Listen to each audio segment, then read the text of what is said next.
Si Alice Go, mga kababayan, nasa Senado na, dinala kanina para mag-attend po sa ito na po, nagsimula na yung Senate hearing po. Pumasok dito noong 2003. Ibig sabihin, humarap siya sa atin, sa Senado, at tahasang nagsinungaling. Ibig sabihin, humarap hindi matatanggal ang katotohanan ito. This is why yung tila celebrity treatment sa kanya ay di katanggap-tanggap. Huwag po tayong papabola. Nagpapagang mga balita at magtalakay sa mga isyu na lipunan. Opinyon, para at paglalantad sa katotohanan. What you see is what you get. Unisan. Huwag po tayo magpauto. Hence, I am proud to say that our hearings have made significant progress.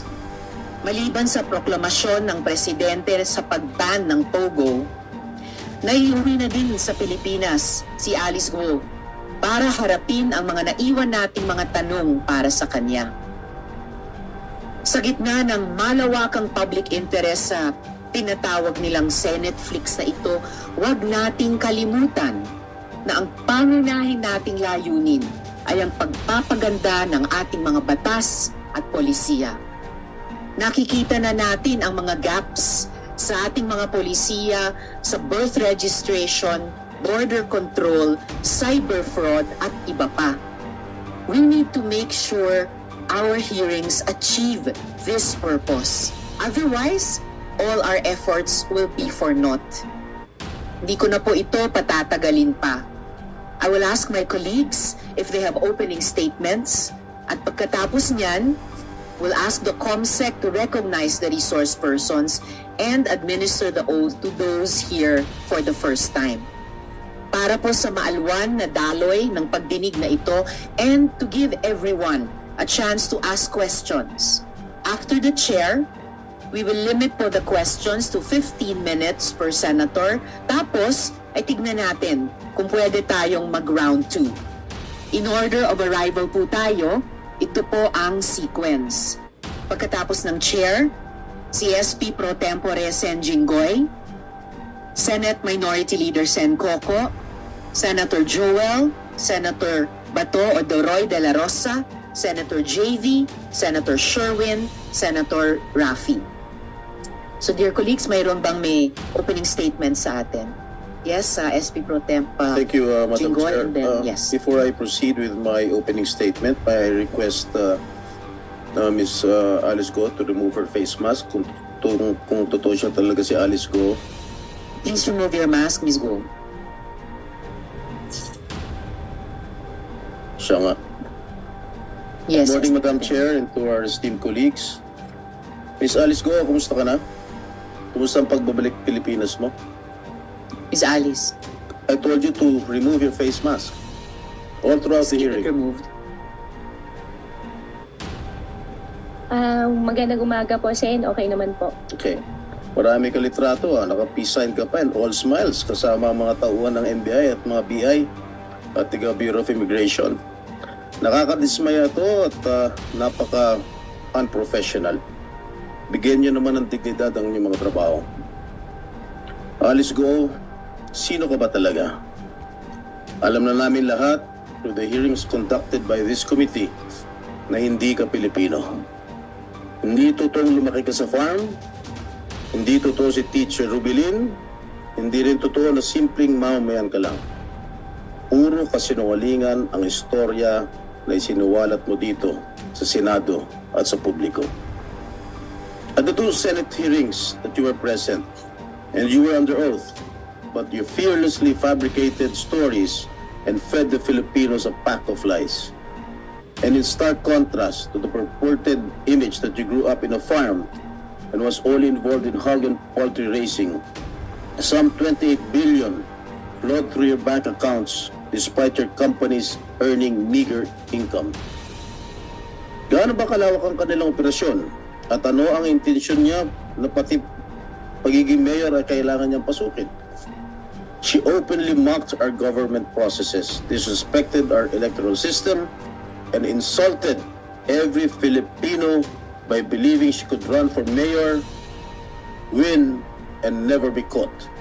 At isa pa, tungkol sa kanyang counter affidavit na sinumite sa DOJ para sa kanyang human trafficking case na submitted. Yung full story ng balitang yan, click subscribe muna dito sa ating YouTube channel and hit the notification bell para lagi po kayong updated sa mga kaganapan dito sa ating bansa.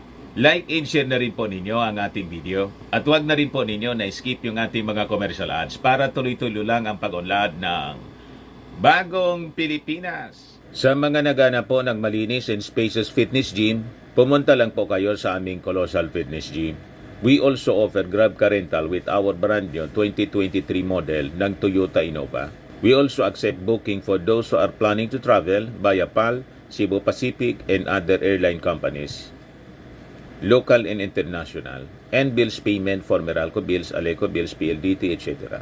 Ang Colossal Fitness Gym is located at 3rd floor Security Bank Building, Lanco Business Park, Legazpi City, Albay. For inquiries, look for Gilon Maravillas, contact number 0966-802-0949. Yan po yung aming Innova.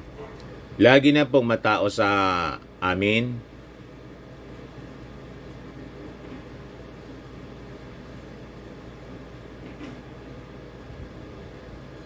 Yan po mga bagong clients namin. Napakaganda at colorful at napakalinis ng aming gym po.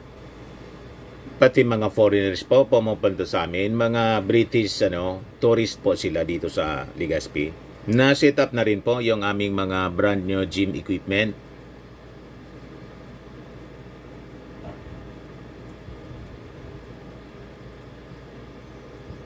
May treadmill na rin po kami. Ito naman po yung bago naming product na binibenta online. Eye Glow Serum, whitening po siya. Tingnan ninyo yung epekto sa aking anak na architect before and now. Yung mga inquiries po ninyo, dumiretso na lang kayo sa kanyang Facebook account, Riz Maravillas. Ito naman po, Firmax Firming and Lifting Cream, pinapahid po sa mga pulses in affected area. Mainam po sa paninigas ng mga kaso-kasuan. Ito naman po, Automax Radiant Serum. Sa mukha naman yung application, anti-aging po siya. You will look 10 years younger than your age. Sa mga cancer patients naman po, baka lang gusto ninyo itong itry. Neng siya red mixed fruit drink. Hindi mo po siya gamot, food supplement siya. Kaya lang, gawa siya mga kababayan sa goji berry. Yung goji berry may anti-cancer properties. O ngayon, yung mga inquiries ninyo, dumiretso na lang kayo sa aming messenger sa Facebook para masagot namin agad. Ayos pa? Ayos na ayos niya, Mr. Maravilla. For resolution nung pang August 6, hindi ba talaga nakakapagtaka na nagpanotaryo noong August 14 sa San Jose del Monte, Bulacan, maski wala na siya sa bansa. Nag-request na tanggapin ng DOJ ang kanyang counter affidavit, maski na tapos na ang deadline. Kaya naman pala pinagpipilitan ng kanyang mga abogado na nandito pa si Alice Go dahil may butas sa pagpapanotaryo. And it was all part of the narrative that Alice Go was still here. Her lawyers insisting that they were told by Alice Go that she is still here in the country, despite reports that she was seen abroad. Dapat paragutin ang gumawa ng kabalustugan na ito. She must have been laughing at us, thinking she outsmarted everyone when she fled the Philippines undetected, or rather with the help of civilians and potentially even those in government. And let me just state frustratingly that the Indonesian authorities did exactly what the Philippine authorities have failed to do in 2 months with regard to her arrest. But nevertheless, I would like to commend the DILG Secretary Abalos, for a job well done and for successfully negotiating the return and bringing Alice Go back to our country. Nais natin malaman kung sino-sino ang mga tumulong kay Alice Go at sa kanyang mga kasamahan para makalabas ng Pilipinas na hindi dumaan sa tamang proseso. Certainly, we also would want to know how these Chinese nationals pretending to be Filipinos were allowed to open businesses under their names. How were they able to use Filipinos as dummies in their companies? Also, how were they able to circumvent the constitutional prohibition of limiting foreign equity to 40%? Maraming batas ang kanilang nilabag. Nararapat lamang na sila'y managot, and we cannot let them get away with this. Maraming salamat po, Madam Chair. Maraming salamat din, SP Pro Tem Jinggoy. Any other colleagues with the yes, Sen Joel, and then Sen Sherwin? Madam Chair, Ikunagan po si, si araw po sa Jinggoy. ating lahat. Ang sabi po ng John chapter 8 verse 32, the truth shall set us free. Isa lang po ang gusto nating lahat na malaman. Matagal na nating hinahanap. Matagal na nating hinihintay. Ito rin ang hinihintay ngayon ng sambayan ng Pilipino. Walang iba kundi ang katotohanan. Sapagkat ang katotohanan ang magpapalaya sa atin. Umabot po tayo sa araw na ito, Madam Chair, dahil bukod po sa puro hindi ko na po maalala, Your Honor, ang sagot sa atin, tinaguan pa ho tayo ni Miss Alice Go na napag-alaman nating hindi tunay na Pilipino. Alice, binastos mo at binalahura mo ang buong gobyerno, ang buong sambayan ng Pilipino. Hindi ko maintindihan kung bakit nung nahuli ka, parang walang-wala sa'yo. Na-offend po kami. Na-offend po kami. Hindi ko po alam, pero parang ang turing mo sa amin ay kaaway na. Pero ang totoo, Alice, ang totoo, kung magsasabi ka ng katotohanan, kami dito sa Senado ang totoong kakampi mo. Bibigyan ka namin muli ng pagkakataon ngayong araw na ito. Pagkakataon na isiwalat ang katotohanan. Dahil kahit ayaw mong sabihin ng katotohanan, Senado ito. Hindi ito perya. Sigurado kami na malalaman at lalabas ang katotohanan sa Senado. Kung ikaw ay tunay na Pilipino, dapat alam mo ang kasaysayan. Sa kasaysayan, ang Senado ang nagiging sandigan ng demokrasya. Ito ang nagpapalabas ng katotohanan. Pag ikaw ay nagsasabi ng katotohanan, ang Senado ang siguradong magpuprotekta sa iyo more than any agency or institution in this country. Muli, isang bagong pagkakataon ng araw na ito, lalo para sa iyo, Alice. Sa pagsasabi mo ng katotohanan, hindi lang ikaw ang magbebenepisyo, kundi ang sambayanan. At ipapaalala ko sa iyo muli ang iyong sinumpaan dito sa Senado to tell the truth, the whole truth, and nothing but the truth. Kung hindi ka sasagot sa mga tanong natin dito sa Senado o maglulubid ka lang ng buhangin, hindi lalabas ang katotohanan. Nais nating sabihin sa ating mga kababayan ang kahalagahan ng ating ginagawa. Not just in the aid of legislation, but to ensure that we will put a period, an end to this horrible and terrible pogo na ipakita ng Senado through this committee na even LGUs, even a town like Banban ay kayang pasukin at kontrolin ng gusto ng pogo. Can you imagine, ladies and gentlemen, kung magpapatuloy ito? Hindi lamang mayor, gobernador, congressman o senador, baka balang araw, pag hindi natin tinuldukan ito, sa susunod na halalan, meron tayong pogo-sponsored president. Kaya po importante na pagtulong-tulungan po natin ito at that we Nangyari will be able nung to previous serve the best administration. interest of our people. Maraming salamat. Yan ang Magandang malinaw. umaga po sa ating lahat. Matin, Sen Joel, Sen Sherwin. Go Huaping, nagsinungaling ka sa taong bayan, nagsinungaling ka sa Senado, at higit sa lahat, nagsinungaling ka sa sarili mong Bamban. Yun ang Alam namin, dapat hindi ka natawag sa Pilipino. kanya. Nakita Guwaping, namin yan sa hindi na peke Alice birth Goo. certificate mo. Alam namin na hindi ka lumaki sa farm at hindi ka nag-homeschool. Dahil alam ko saan ka nag-aaral, sa Grace Christian High School, na parehong eskwelahan na pinuntahan ko. Alam namin na Ka-alma-mater meron ni kang kapatid Wingat na si Salian. Wesley Guo at si Seaman Guo na itinakwil mo nung una. At alam rin namin yung connection mo sa mga pogo. Kahit na naging mayor ka, hindi mo ibinenta yung pagmamay-ari mo sa Baufulan. At alam namin, konektado ka pa rin yan hanggat ikaw ay nasa posisyon. Alam rin namin na meron kang koneksyon sa dalawang pogo na nag-ooperate sa sarili mong bayan, yung Hongsheng at yung Zunyuan. At mamaya ipapakita rin namin yung koneksyon mo doon. Kahit na tumakas ka, ipinagpatuloy namin yung pagdinig dito sa committee. At dahil sa pagdinig na ito, maraming kaso ang na-file sa iyo. 7 kaso.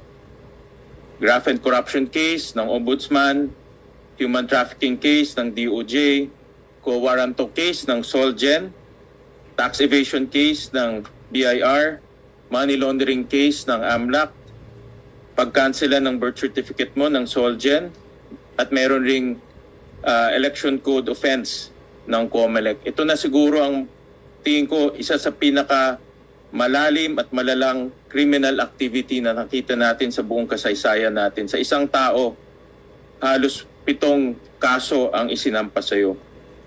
Pero alam namin, hindi pa tapos itong pagdinig namin. Gusto namin malaman kung sino ang tumulong sa iyo para makatakas. Pribadong personalidad man o sa gobyerno. Gusto rin namin malaman sino pa ang mga kasabwat mo sa Pogo Hub sa Bamban. Pati na rin sa Pogo Hub sa Porac dahil nakakita na kami ng koneksyon dito sa dalawa.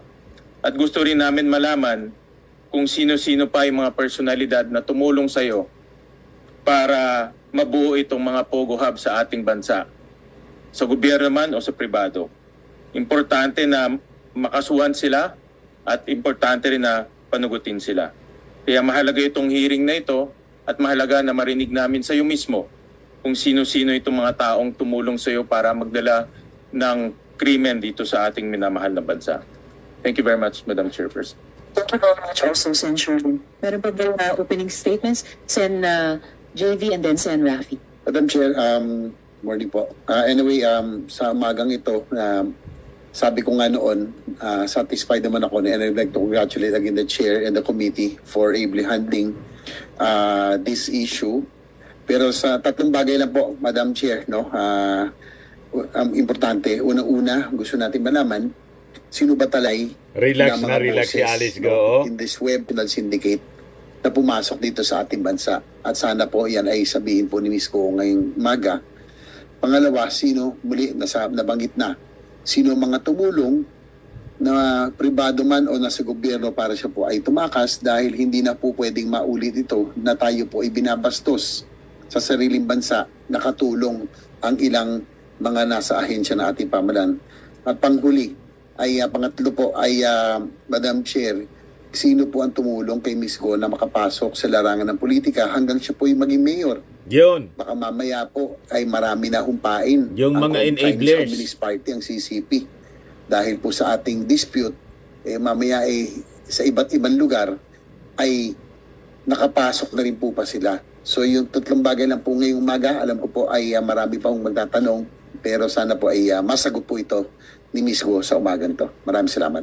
Maraming salamat din, Sen. JV. Sen. Rafi. Good morning, Madam Chair, Senator Risa Ontiveros, colleagues, resource speakers and guests. Maraming salamat po sa pagdalo. As chairperson of the Committee on Public Service, I'm concerned about the regulation of our transport system. We provide regulations for several reasons. First, to safeguard those taking public transportation are safe and secure. Second, to ensure that those given the privilege to own and operate any form of transportation could be held liable for their actions in operating such vehicle, vessel, or aircraft. And finally, there is a need to regulate these transport systems because they could be used for criminal activities. These past weeks, namangha po tayo sa mala-action movie na kwento ni Sheila Goo. She painted for us what was probably the escape route out of the Philippines. But note, that is just probably. Hindi po tayo sigurado. We have to take her testimony with a grain of salt. For all we know, binuulan din nila yung kwento niyan doon sa farm kung saan lumaki si Miss Alice Go. Mga kwentong paglihis sa tunay na nangyayari. Based on our research and discussion with transport experts, anyone with money could have several options for exiting the Philippines. Madam Chair, may I please direct everyone to a video we prepared of what could have happened being used by the GOs. Sen. Rafi, just for the information of the committee, ilang minuto po yung ating video? Less than a minute, Madam Chair. Thank you. Please proceed, Sen. Rafi, as part of your opening statement. Starting with the lower deck, which is where most of the action. Before we proceed, the Chair would like to acknowledge and thank the presence of the Majority Leader, Sen. Francis. Salamat po. Please proceed, Sen. Rafi. Okay, as you can see, that's the fishing vessel. At nabanggit yan ni Alice Goo.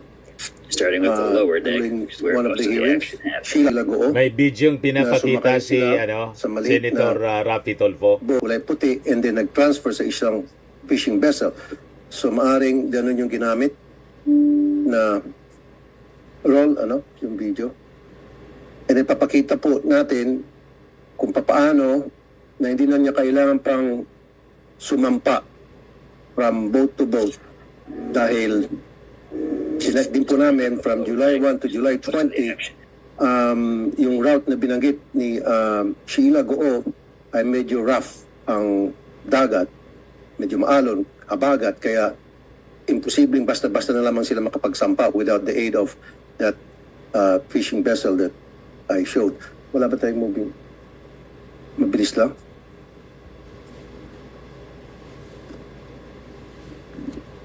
Chair, with the help of our resource speakers from the Coast Guard, Immigration, CAAP, and other relevant agencies, I would like to identify the weak points in our border control. Madam Chair, our country's borders is very complicated. Every shoreline could serve as an exit point, and this makes the Philippines a potential hub for transnational crimes. We have to review our border control and transportation regulations policies. Wala po sa mga commercial modes of transportation ang problema. Kasi ang kriminal, hindi naman po sasakayan ng MRT.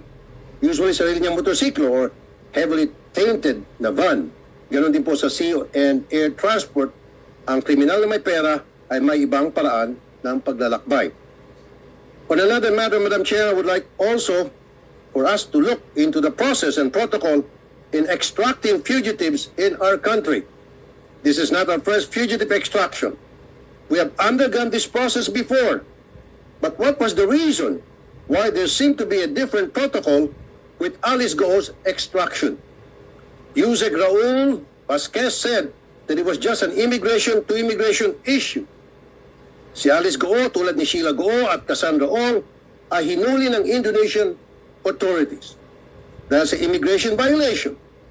Dahil dalawang passport at hindi proper ang entry documents. That was the process that was followed because it's fast, efficient, and least expensive dahil nga immigration to immigration lang. Exclusion on their side and extraction on our side. In fact, with the two ladies, Sheila Goo and Cassandra Ong, there was just 2 immigration officers and 2 NBI officers who processed their extraction, and they took a regular commercial flight. What was the thought process behind the alternate protocol in the case of Alice Goo? The Senate arrest order was issued prior to the warrant issued by the Capas Tarlac RTC. I want this to be clarified in this hearing. And finally, was the dismissal of Alice Goo from being mayor a scheme for the filing of the case in Capas Tarlac? Would it not be better if this case was filed in a court outside the jurisdiction of Tarlac, which Alice Goo treated as her playground? Of course, we assume that there is a regularity in our court processes. But maybe we should realign our policies to ensure that it cannot be manipulated. Because, let's face it, kung may natutunan tayo dito sa kwento ni Alice Goo, basta't may pera ka, walang imposible. Salamat po, Madam Chair. Salamat din po, Sen. Rafi. Kung wala na pong ibang opening statements, I request COMSEC Naka-bulletproof i-acknowledge po yung siya, ating no? mga resource Nandalhin sa persons Senado. at pagkatapos Hanggang i-administer ngayon yung oath sa na mga nakasuot pa siya ng nakatanumpano bulletproof noon. vest para sigurado Good morning, everyone. baka The masingitan. committee would like the presence of the following resource persons. From the Department of Justice, we have Assistant Secretary Francis John L. Tejano, Attorney Mariel Francisco, Attorney Hannah Lizette Manalili, Attorney Benjamin Samson. Then from the Office of the Solicitor General, we have Assistant So yun mga kababayan, yung mga opening statements ng ating mga senador, talagang gigisahin na nila po si Alice Goo. O narito, nireport po ng PNP na si Alice Goo suffered from stomach ache. Yan po, dahil daw sa ininom na tap water habang nasa detention cell siya mga kababayan sa custodial center ng PNP. Sabi naman po ni Senate President Chis Escudero, itong pagpapatuloy sa investigation ng Senado, the probe on Pogo must unmask the Chinese bosses. Sino yung mga boss, mga kababayan na Chinese, other than itong si Alice Goo? Sino yung mga nasa likod? At syempre yung mga enablers dito sa ating bansa, mga kasabwat na mga dating opisyal and incumbent officials kung mayroon, mga kababayan. Yan muna mga kababayan yung ating short video. Ako po si Dante Maravillas. Bye-bye po. God bless.